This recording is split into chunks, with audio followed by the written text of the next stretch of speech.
Lieutenant, you're gonna find this was an accidental death. God forbid it's anything else. Your phone's a bug, too. They don't even work in that area. I guess you just can't help yourself.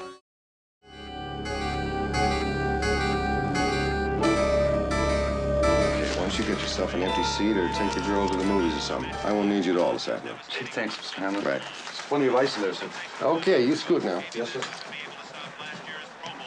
Eric? Eric, is that you? I'm not sure.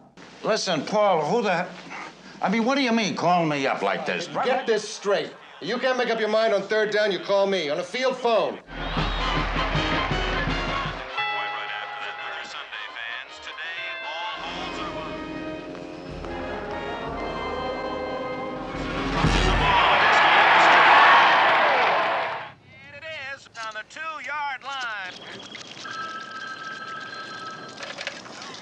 Hello.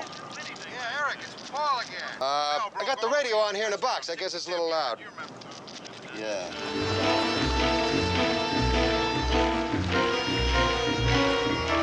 How'd you get here? What are you doing wearing it?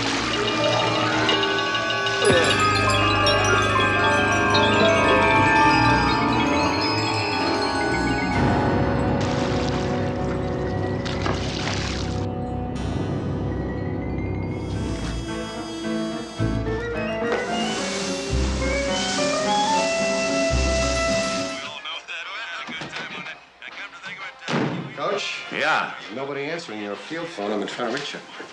What happened here anyway? The decedent's name is Wagner. Owns this place. Saw some blood in here. Severe concussion. You see that? Make it? Yeah. What time do you think this thing happened, Doc? Oh, he's been dead about an hour now. Let's put it around 2:30. From the water that splashed in the decking, he must have been diving. He slipped on the board, and that contusion would have knocked him unconscious. How do you know what happened on the board? I mean, there's water up around the steps, too. I've seen it a dozen times.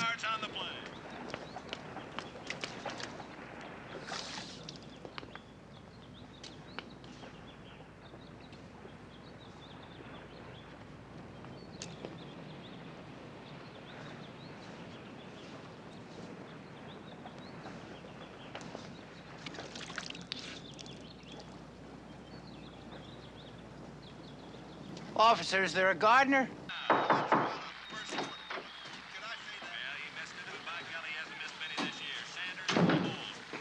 It's a private box, mister.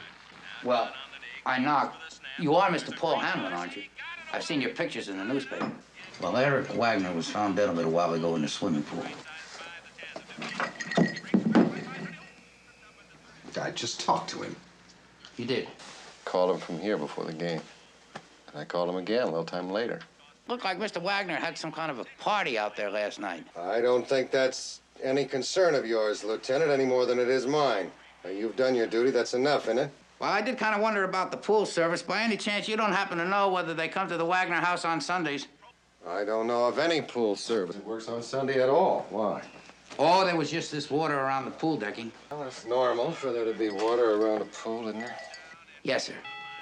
But not fresh water, no chlorine in it.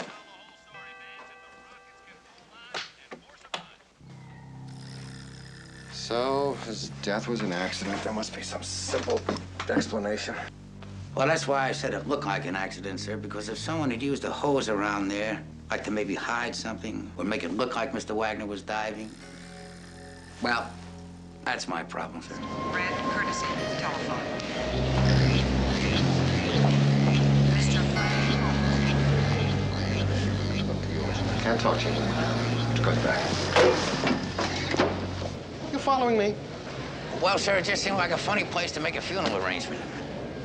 Please come to the transit. You know, you sort of caught me by surprise back there. I mean, making that telephone call right after you told the girl back at the house you didn't have time to talk to anybody. That's why I was on the phone. I was calling off a meeting in Montreal for tomorrow.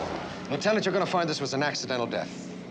And if God forbid it's anything else, and then it was one of those crazy hippie girls he was mixed up with. You see, that's another thing I wanted to tell you about, sir. We located every girl that was at that party. There are no leads there at all. Nothing. So it looks to me like we're just gonna have to look to someone else. Well, you see, we turned up a neighbor's kid who reported seeing a ding-a-ling ice cream truck in the area around 2:30. That's just about when Mr. Wagner would have died. I called a ding-a-ling ice cream company. They don't even work in that area. So that's what I call a loose end, and it's something I gotta tie up. Columbo, I told you I called Eric from the box just before the game. I called him again from the box about the end of the first quarter. Unfortunately, the telephone company's records can't prove that. But that's not my problem, is it? No, sir. That's my problem. It's also my problem to find somebody who might even have a motive to kill Mr. Wagner.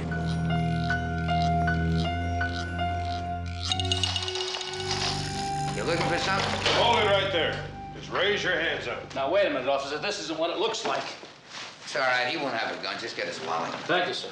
Well, what do you know? License and everything. Of course I got a license. My name is Ralph Dobbs. Don't feel bad. Could happen to anybody. You see, some of these bugs have frequency leakage. You don't put them in right, it affects the other electrical systems. That's what happened to you. Hey, take it easy, will you? Those things are expensive. Sorry, won't happen again. Anyway, you put it in wrong, that's all. When they used the telephone, it affected the radio. I noticed the static. But don't feel bad. I didn't know anything about this myself. Till I had trouble with my TV. When my wife used the hairdryer. So the electrician, he explained it to me. You find this boring? And tell me who told you to take out those bugs. Come on, Lieutenant. You know my client's name is privileged information. Now, I have a perfect right to keep his identity a secret. I've got a perfect right to arrest you for breaking and entering. Not to mention illegal wiretapping. So for the sake of that license of yours, Mr. Dobbs, who hired you? Mr. Hamlin, those phones were bugged. Bugged? And I'll admit that for a while I thought you had something to do with it, so we checked your office, and you know what? Your phones are bugged too. And by the same equipment and by the same man. Apparently they've got tapes of all your conversations for the past 2 weeks. You want to see me? Been listening to that thing. That's the last phone call. 100 times. Nothing. Doesn't it strike you funny? Man's watching a football game, makes a telephone call just when they call pass interference against his own team. On the 2-yard line. Maybe you can prove he wasn't really there. In the meantime, I gotta have my equipment. You see, that's my problem. Can't prove where Hamlin was. That's why I'm listening to this. Trying to hear a sound, something that doesn't belong there. Maybe he made the phone call from someplace else. You ever think of that? Someplace where there was a radio broadcasting. Background noises, boat whistles, dogs barking, things like that. Just can't see. Listen, will you go find yourself another suspect? Come on, Lieutenant. Mr. Paul Hanlon, did he make a reservation for Sunday for Montreal? Is that the game at the Coliseum? Boy, the number of times I heard these guys' voices over and over and over. Still can't find it. You know what it's like? Like you have hold of half or something, and you can't get a hold of the other half.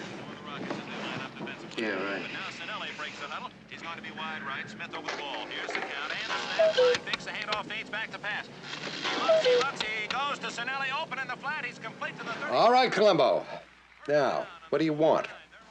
I've got something to show you, sir. Won't take long. Columbo, I'm trying to watch this game. What is it? You know you did the same thing the first time I came in here? Last Sunday. I guess that's what started me wondering. I did what? You turned the radio down, but not quite off. When I told you that Eric Wagner was dead. It's all right. I do the same thing. You know, when I'm listening to the game and my wife interrupts, I can't help myself. However, when I told you about the fresh water on the decking, when I told you that Eric Wagner might have been murdered, you know what you did? Turn the radio completely off. Well, I thought I struck a chord or something. No, Columbo, you struck out. Now, will you please go find somebody else to pester? I won't take long, sir. Actually, I just came here to talk about Miss Ragosi. When I saw the type of woman that she was, it suddenly occurred to me why you were in such a hurry to rush out of that house and get to an outside phone. And the only reason that could have been was because you already knew that the phones in that house were bugged. You did know, didn't you? And I'm sure Miss Ragosi is going to do a lot more talking when she knows that this is really a murder. And it really is, sir. This is a murder case. There is no question about it. Oh, look, he did it again. I guess you just can't help yourself. Columbo, I'm going to throw you out of here on your ear. I wouldn't do that, sir. I mean, you'll miss the best part. You see, I'm not finished. If you knew that house was bugged, then you also knew that you could use those phones to set up your perfect alibi. Oh, yeah, I knew until I'd broken that alibi, none of these other things would mean much. But now, look, they scored a touchdown. But now what? You don't mind listening to last week's game again, do you, sir? Why? Well, just by coincidence, happens to be exactly the same time that you made that second phone call to Eric. Exactly 2:29, just a minute or two before he was murdered. You know, I listened to this thing, I can't tell you how many times, over and over again, figuring maybe I'd hear something that shouldn't be there. Some sound that shouldn't be there. An ambulance, a fire truck, like if you were in a phone booth, something. But you didn't because it isn't there. I made the call from this booth, from that phone. Then it suddenly occurred to me. I had it backwards. Maybe there was a sound that should be there and wasn't. So how are my gladiators? Like what? Getting murdered. Something right in front. Is your head clear yet? What kind of sound? Oh, shh. I'm out by the pool now. But are you in it yet? Will 20 more laps satisfy you? I told you I'd be ready, didn't I? Now get off my back, Hamlin. Pick me up at 5:30. You got that?